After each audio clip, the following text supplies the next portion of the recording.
Let's start with the issue of blackouts and the projection we've seen from the central bank today. If you were to win the election, what would you do about the issue of blackouts that have been plaguing South Africa?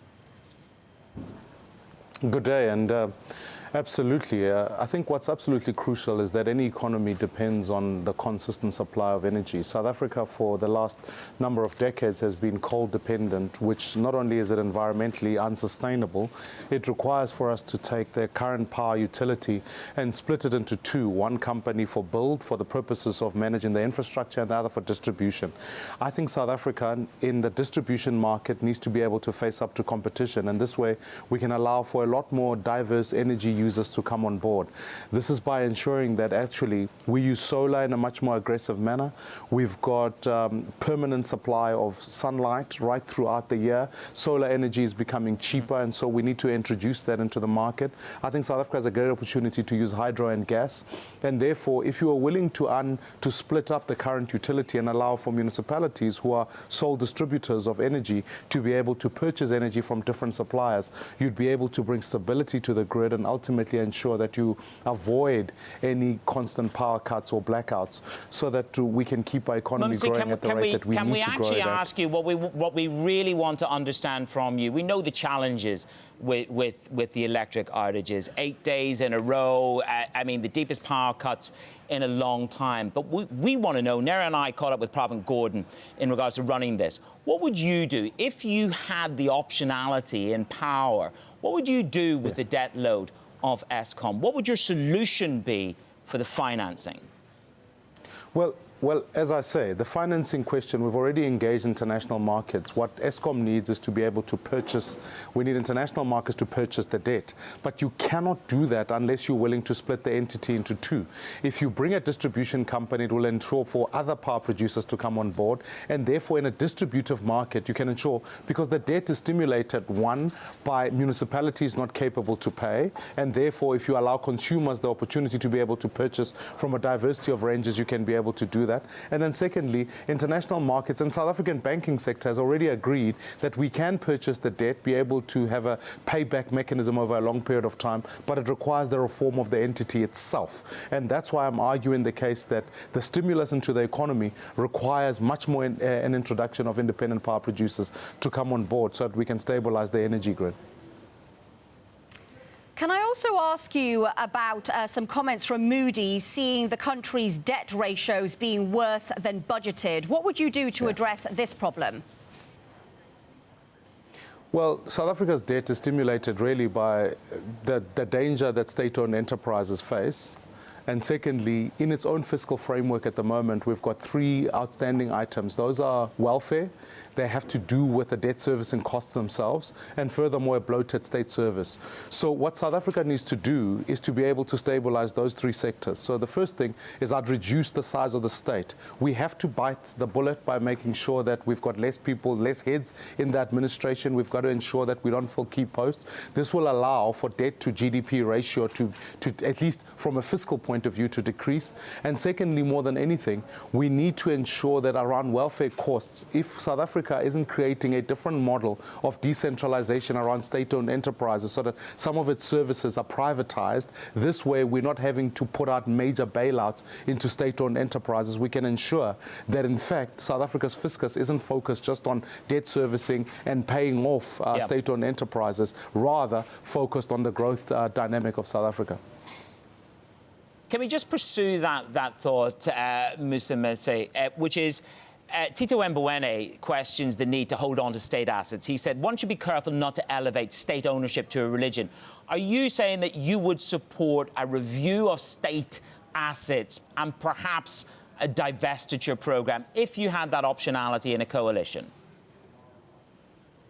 I would certainly do that without a shadow of a doubt. I think that South Africa, if you look at the state-owned airline as an example, we are already investing over 5 billion rands in state guarantees going into it in the next financial year.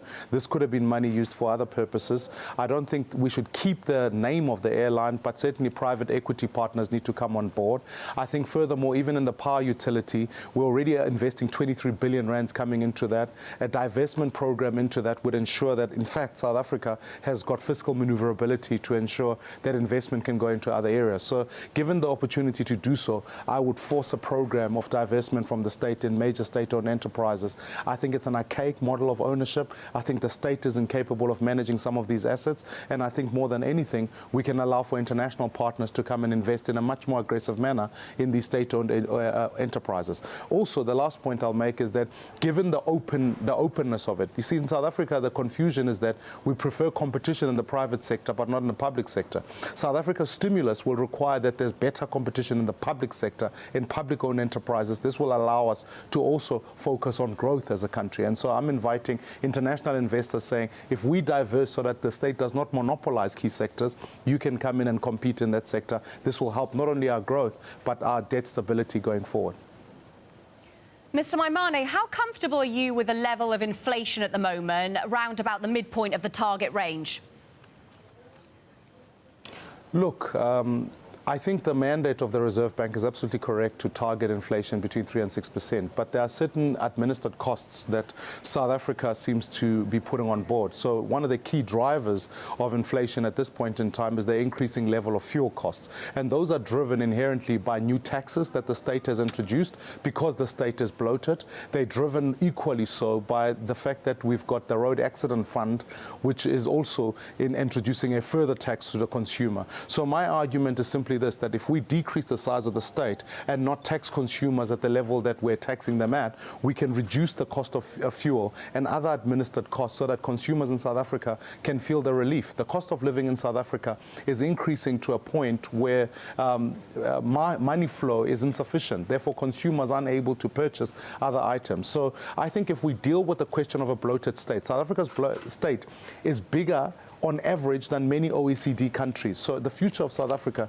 does not require a much bigger state. It actually requires a much smaller one. And I have a plan to make sure that we make certain aspects of the state much smaller, much more effective, so that ultimately we don't have to keep introducing further taxes to the consumer, which add to the burden of inflation. Well, inherent in that statement, Mr. Maimane, is that you would be able to conquer some of the challenges with the unions. Let's turn to politics now. Would you be prepared to go into a coalition with the ANC if that's what the results delivered for the country? What would be crucial is that the ANC needs reform. What we cannot do is go in its current state with a number of people in the ANC themselves who are facing some serious criminal charges. It would be disingenuous of me as a South African who stands against corruption, has not been found to be corrupt, to want to coalesce with people around corruption. Therefore, you'd need to reform the ANC in its current form. What we need to do is rather argue the case. What is the plan? What is the agenda? If the agenda is for reform, a decentralization of the state, ensuring that actually much more investment is given to the private sector, then I would coalesce with that part of the ANC, willing that we've got a plan that would work and would ensure a non-racial South Africa. So I'd be open to it, but it would have to be a negotiated settlement over a long period of time and on a plan that we can agree on to ensure that South Africa grows beyond 0.8%, which is currently projected at. Mr. Maimane, just want to get your thoughts on the policy of redistribution. Are you concerned it could lead to a land grab? Well, I think land restitution and land reform is a crucial aspect of justice. Our history requires that. I think amending the Constitution to allow for expropriation without compensation, of course, will lead to land grabs, because ultimately the great hunger for many South Africans is land in urban cities. There is vast amounts of land in South Africa. Urban land is what is the desperate need, and therefore what we're already starting to see is more and more people moving towards city centers, occupying land, and land grabbing in that sense, which is creating a climate of lawlessness.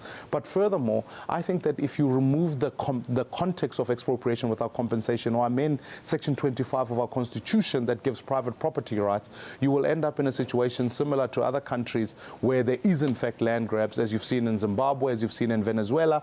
And therefore, I would urge the South African government and the South African public that this matter, we've already agreed on Section 25. We need to create the political will and the financial resources to address the historical injustice, but we can do so within the current legal framework, and we can empower a judicial system to ensure that where there's a dispute around compensation, it can be settled by the courts rather than politicians who are seeking a populist mandate to allow more people to be able to take land and in what you described as land grabs. And so I think ultimately this needs to be managed responsibly by a government that is capable to execute on a policy.